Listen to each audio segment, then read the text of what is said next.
Terkadang, harta karun ada di tangan, tanpa perlu mengorbankan.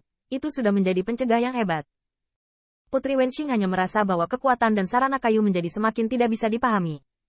Baru saja keluar dari Wentian Pass setelah beberapa tahun mundur. Anda dapat datang dan pergi bersama raksasa kaisar. Benar-benar nasib buruk. Saya melihat Wei Yuanxiang dan kekuatan besar digital terbang sepanjang jalan. Semua wajah tidak cantik. Harta setingkat kaisar. Itulah hati dan jiwa mereka selama bertahun-tahun pengorbanan.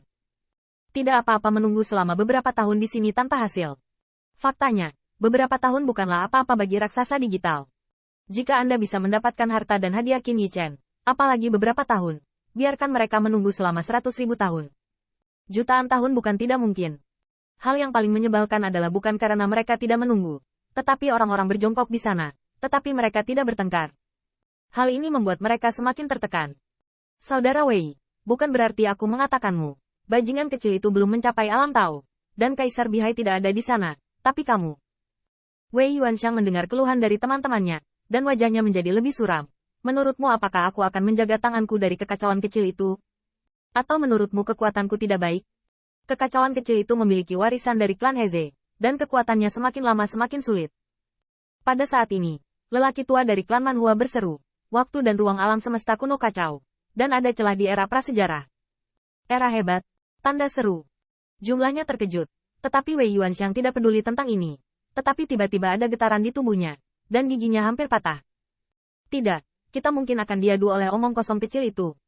Orang tua berkebangsaan Manhua menoleh ke belakang. Apa maksudmu? Labu tekanan lunya. Sangat mungkin dia belum memadatkan kekuatan pedangnya. Wajah Wei Yuanxiang cemberut, dan dia mengatupkan giginya. Kami memberikan harta karun kecil itu.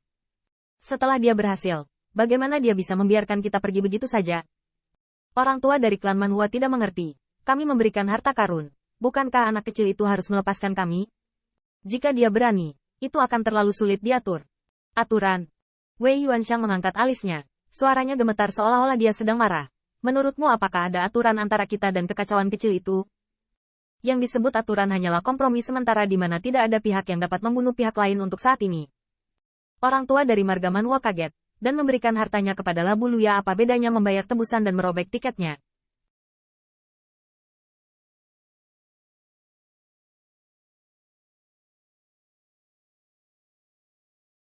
Mungkin sulit untuk mengatakannya padamu, tapi pelacur kecil itu pasti ingin membunuhku. Sama seperti mereka ingin mendapatkan lebih dari satu volume Taoisme bawaan Heze dari Qin Yichen. Qin Yichen tidak hanya ingin memeras mereka harta karun Tao. Dan kekacauan kecil itu harus jelas. Jika dia mendesak Labu Luya, kamu tidak akan menghalangi saya. Suara Wei Yuanxiang dingin, dan kekuatan besar tidak merasa ada yang salah. Benar, mereka bekerja sama demi keuntungan. Mereka memiliki lebih banyak atau lebih sedikit persahabatan, tetapi mereka belum mencapai titik di mana mereka dapat memblokir langkah pembunuh yang mematikan. Langkah. Terlebih lagi, desakan Luya Labu diputuskan oleh pemilik harta karun. Mereka tidak punya pilihan selain memblokirnya.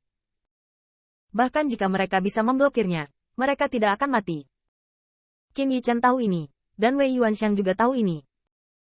Dan sampai dia melarikan diri sejauh ini, dia tidak melihat pisau Luya Gurt mengejarnya. Omong kosong kecil ini menipu kita.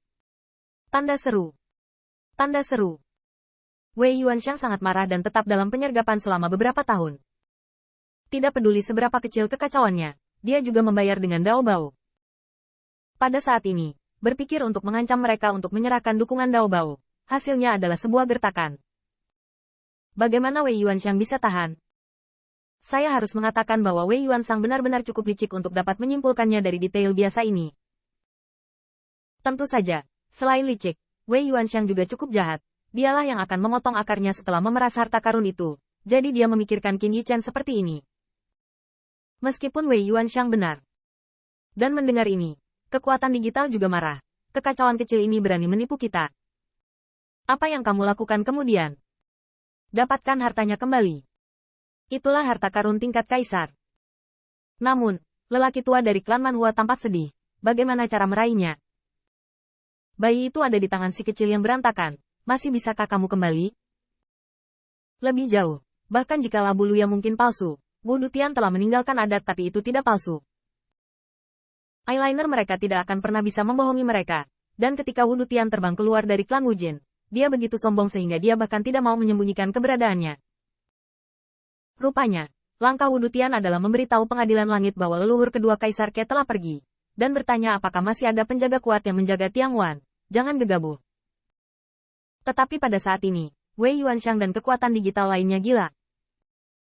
Namun, tidak ada gunanya membiarkan beberapa dunia menderu yang kuat meledak, dan bahkan sesaat kemudian, lelaki tua dari klan Manhua itu menatap kosong pada Wei Yuanxiang. Kubilang hantu tua, kamu mikir banget, selain bikin kita makin menjijikkan, ada yang kentut. Wei Yuan sangat marah, dan hanya ingin kembali, tetapi mendapati dirinya tidak bisa berkata-kata. Iya. Bagaimana jika Anda dapat menebaknya? Selain membuat mereka marah karena tidak kompeten, juga ada kentut. Bagaimanapun, dia dapat menebaknya. Jika ada cahaya pisau di labu Luya, mereka pasti beruntung, apalagi kembali ke Qin Yichen untuk menyelesaikan akun. Jika tebakannya benar, dia tidak akan bisa menemukan bayangan kekacauan kecil itu ketika dia kembali sekarang. Terlebih lagi, bahkan jika Qin Yichen berdiri di sana menunggunya, bisakah dia masih mengambil Dao Tracer kembali? Wei Yuanxiang sangat marah. Dia hanya merasa tertekan jika dia tidak memahaminya, tetapi dia bahkan lebih malu jika dia ingin memahaminya. Bagaimana mungkin dia tidak mendapatkan Qin Yichen? Dia hampir membuatnya muntah darah. Kekacauan kecil dan keempat hantu tua itu bergegas keluar. Langkah besar seperti itu seharusnya juga menuju ke celah era primordial. Meskipun Wei Yuanxiang belum menebak hipotesis bahwa Qin Yichen mengusulkan bahwa leluhur pertama dari klan Kaisar Ke dibunuh, yang akan menyebabkan kematian klan Kaisar Ke, dia juga telah menebak gerakan Qin Yichen. Sampai jumpa lain kali. Pastikan untuk membunuh kekacauan kecil itu. Jangan pernah memberinya kesempatan lagi untuk bernapas. Wei Yuanxiang menggertakkan giginya dengan marah. Tapi ini tidak salah. Tapi ini jelas bukan gertakan. Karena setelah pertempuran barusan, dia telah menyadari bahwa kekuatan dari kekacauan kecil itu, kekuatan besar mereka, akan kewalahan. Biarkan tumbuh. Intinya adalah, berdasarkan prestise jalang kecil itu, apakah klan Kaisar Ke enggan membudidayakannya? Bukan tidak mungkin bahkan untuk menghancurkannya ke Kaisar Juking. Dengan kata lain, kemungkinan raksasa dan kemampuan kuat ini untuk membunuh kekacauan kecil itu semakin berkurang. Saat ini untuk pergi ke era primordial adalah waktu yang luar biasa, dan ini adalah kesempatan yang sulit ditemukan setelah melewatkannya. Kamu harus pergi ke surga. Wei Yuanxiang dengan dingin berteriak di dalam hatinya, dan melihat beberapa kemampuan hebat. Semuanya, jika kamu ingin pergi ke era hebat, sebaiknya kamu bergandengan tangan saat itu.